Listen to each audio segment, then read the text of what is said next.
যখন আমাকে বের করছে তখন আমি তাহাজ্জুদ নামাজ পড়ছিলাম, অনুমান করে যে শেষ রাতে হতে পারে।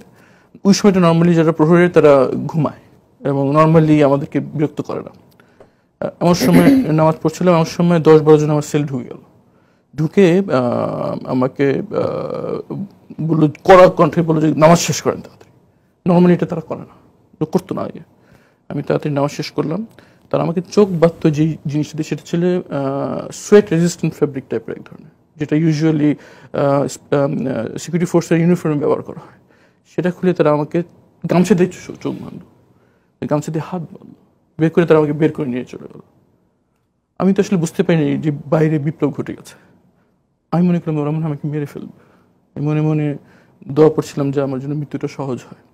তারা আমাকে গাড়িতে নিয়ে গাড়ির ফ্লোরে শোয়া ফেললো। আমার উপরে দুজন বসলো, আমার গাড়ির উপর বসে গাড়ি চলা শুরু করলো। চলতে চলতে চলতে চলতে শেষ মুহূর্তে একটা জায়গায় যে তারা আমাকে জিজ্ঞেস করলো, গাড়ি থেমে গেলো, আমাকে বসানো হলো, জিজ্ঞেস করলো আমরা কারা। আমি বললাম, আমি অস্বীকার করলাম, কারণ আমি তো স্বীকার করার সুযোগ নেই। তারা বললো যে আপনি দিন কোথায় ছিলেন। আমি বললাম আমার জানা নেই। তখন একটা কথা বললো আমার, যেটা আমার মুখে ধাক্কা লাগলো, বললো সবাইকে এটাই বলবেন। তখন আমার কাছে মনে হলো মনে হয় আমাকে মারবে না, কারণ মারলে তো এই কথা বলার প্রশ্ন আসে না। আমি একটা ধাক্কা খেলাম, আমি পড়ে গেলাম, গাড়ি চলে গেল। তখন আমি মনে হচ্ছিল যে এখন একটা গুলির আওয়াজ শুনবো আর সব শেষ হয়ে যাবে। মানে সূরা ইয়াসিন পড়ছিলাম, সূরা ইয়াসিন পড়লে মৃত্যু সহজ হয়। সেই মৃত্যুর জন্য ওয়েট করছিলাম, কিন্তু দেখলাম যে কিছু আওয়াজ নাই, কিছু নাই, ঝিঝি পোকার আওয়াজ শুনতে পাচ্ছি। তখন অনেকক্ষণ পর অনেক সাহস করে একটু হাতটা দিয়ে চোখটা করার চেষ্টা করলাম। দেখলাম যে এমনভাবে করেছে আমি খুলে ফেলতে পারলাম। খুলে দেখলাম যে আমি একটা অন্ধকার প্রান্তে দাঁড়িয়ে আছি, পিছনে জঙ্গল আর সামনে অন্ধকার। আর আমি যেটা পরে আপনার ডাক্তাররা বলেছিলাম, আমার অপুষ্টির কারণে আমার 2 চোখে ছানি পড়ে গিয়েছিল, আমি সব ঘোলা দেখছিলাম। দূরে একটি অল্প আলো টিম টিম করে জ্বলছে, আমি দেখতে পাচ্ছিলাম। তো আমি আলোর দিকে হাঁটা শুরু করলাম। হেঁটে যে অনেক দূর হাঁটার পর কাছে যে দেখলাম এটা একটা কনস্ট্রাকশন সাইট। ওখানে একটা সাইনবোর্ড লেখা, সেখানে লেখা দিয়াবাড়ি উত্তরা। এই আমি বুঝতে পারলাম আমি এখানে আছি। আমি কিন্তু তখনও আমি জানতে পারিনি যে আমি বাইরে বিপ্লব ঘটে গেছে। আমি তখন বলতে পারছিলাম না আমার পরিচয় কি। আমি বললাম যে আমার ফোন টোন সব চুরি হয়ে গেছে, আমার বাসায় মিরপুর, আমি কীভাবে যাবো। তো বলে ওদিক যান, যেতে থাকেন আর কি। তো ওখানে যেয়ে আমি একটা মসজিদে যাই। তখন ফজর আজান হয়ে কাছাকাছি, ওদিকে যে থাকতে থাকতে আমি ওই যে একটা জায়গা আছে এখানে রাস্তা খালি প্লট, ওই জায়গাটা পেয়ে গেলাম, ওটা পরিচিত। তারপর হাঁটতে হাঁটতে আমি হাঁটতে থাকি। তখন কিছুক্ষণ পর আমি দেখলাম যে একটা বড় জায়গায় সাইনে লেখা মেট্রো রেল স্টেশন। আমি জানতাম না যে হয়ে গেছে মেট্রো রেল। এবং তখন ফজর আজান হয়। আমি সবজি বিক্রেতা হেঁটে যাচ্ছে, তাদেরকে আমি জিজ্ঞেস করলাম যে আজানটা কোন দিকে। তারা মসজিদ দেখে গেল। আমি মসজিদে যেয়ে দেখলাম যে 15 নম্বর সেক্টর জামে মসজিদ। সেখানে নামাজ পড়লাম, মনে মনে খুব ইয়া করছে, কারণ আমি তো জানি যে এখন স্বৈরশাসক চলছে। আমার পরিচয় দিলে আমার কোন বিপদ আসবে, ভয়ে আমি আমার পরিচয় দিতে পারছিলাম না। আমার ফোন নাম্বার দীর্ঘদিন মনে নেই কিছু আমার। তো আমি অনেক নামাজ পড়ে অনেক সাহস নিয়ে ইমাম সাহেবের সাথে গেলাম।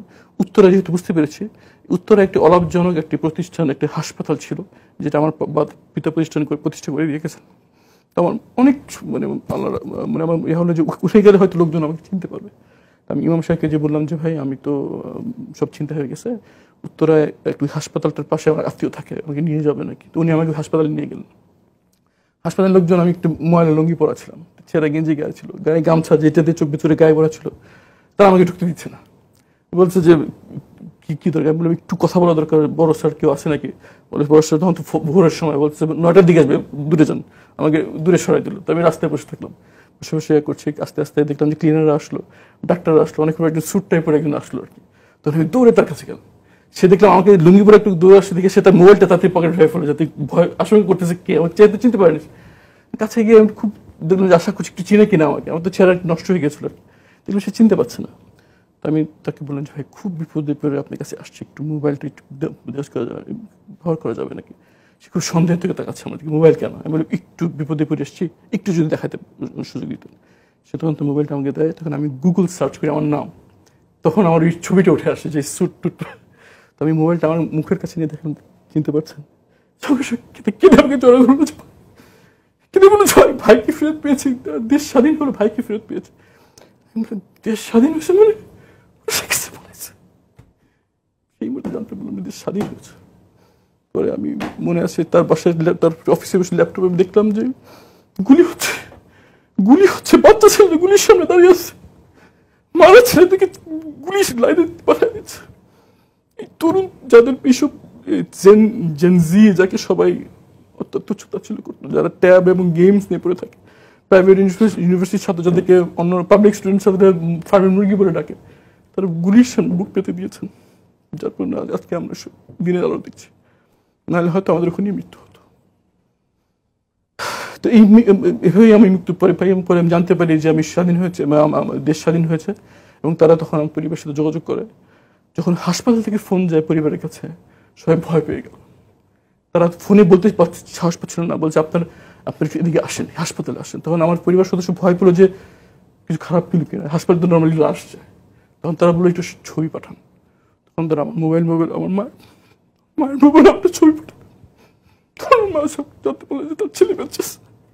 তখন আমি আমাকে অ্যাম্বুলেন্স করে বাসায় পাঠানো হয়। আমার মেয়েটা আমার জুতো আমার পিছিয়ে নিয়ে তোলা ছিল, বাবা তুমি খালি পেয়ে যাচ্ছ, কিন্তু মনে হয় ভাইকে ফেরত পেয়েছি, দেশ স্বাধীন হলো, ভাইকে ফেরত পেয়েছি। আমি 8 বছর সূর্যের আলো দেখিনি। সময়টা বলতো না, আমি বলতাম দেখেন আমি একটু নামাজটা পড়তে চাই, আমাকে নামাজের সময়টা বলেন। 8 বছরের অভিজ্ঞতা আমার কাছে মনে হতো যে মৃত্যু হলো অত্যন্ত এই কষ্ট থেকে মুক্তি পেত। নিয়ম, যদি আপনি বেশি আইন দেখাতে চান আপনার সাথে আমরা দুর্ব্যবহার করতে বাধ্য হব। তো আমি বুঝলাম যে আমি এখানে আইনের কোনো সুরক্ষা আমি এখানে পাবো না।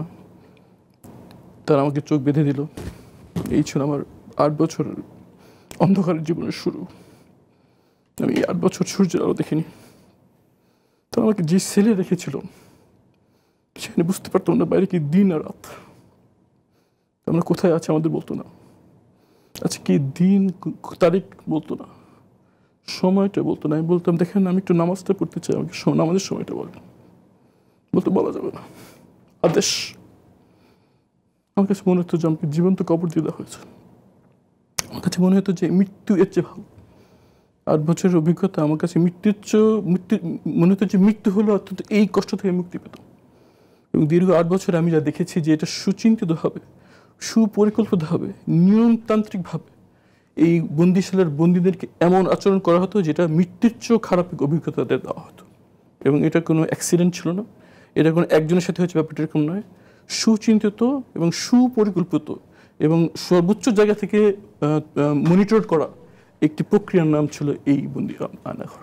আরমান আপনাকে কিছু বলেছিল যে কেন গ্রেফতার করে নিয়ে গেল, কেন ওখানে রাখলো? আমি বারবার তাদেরকে জিজ্ঞেস করতাম। প্রথম যখন নিয়ে গেলো আমি অপেক্ষা করলাম যখন আমাকে জিজ্ঞেস করবে। সেই ঘন্টা পেরে দিন হলো, দিন পেরে সপ্তাহ হলো, সপ্তাহ পেরে মাস হলো। আমি যখনই খাবার দিতে আসতো বারবার জিজ্ঞেস করতাম যে আমার ক্যান্সার কেন। তখন বলতো যে বড় স্যারদের জিজ্ঞেস করবেন। মাস পেরিয়ে 1 মাস, 2 মাস, 3 মাস হয়ে গেলে কেউ কোনো কথা বলছে না। তখন আমি বারবার বলতাম যে যখনই গলার শুনে মনে হতো যে কেউ সিনিয়র করে কেউ এসছে, যে আমাকে কেন আনাচ্ছে, আমার বিরুদ্ধে অভিযোগটা কি।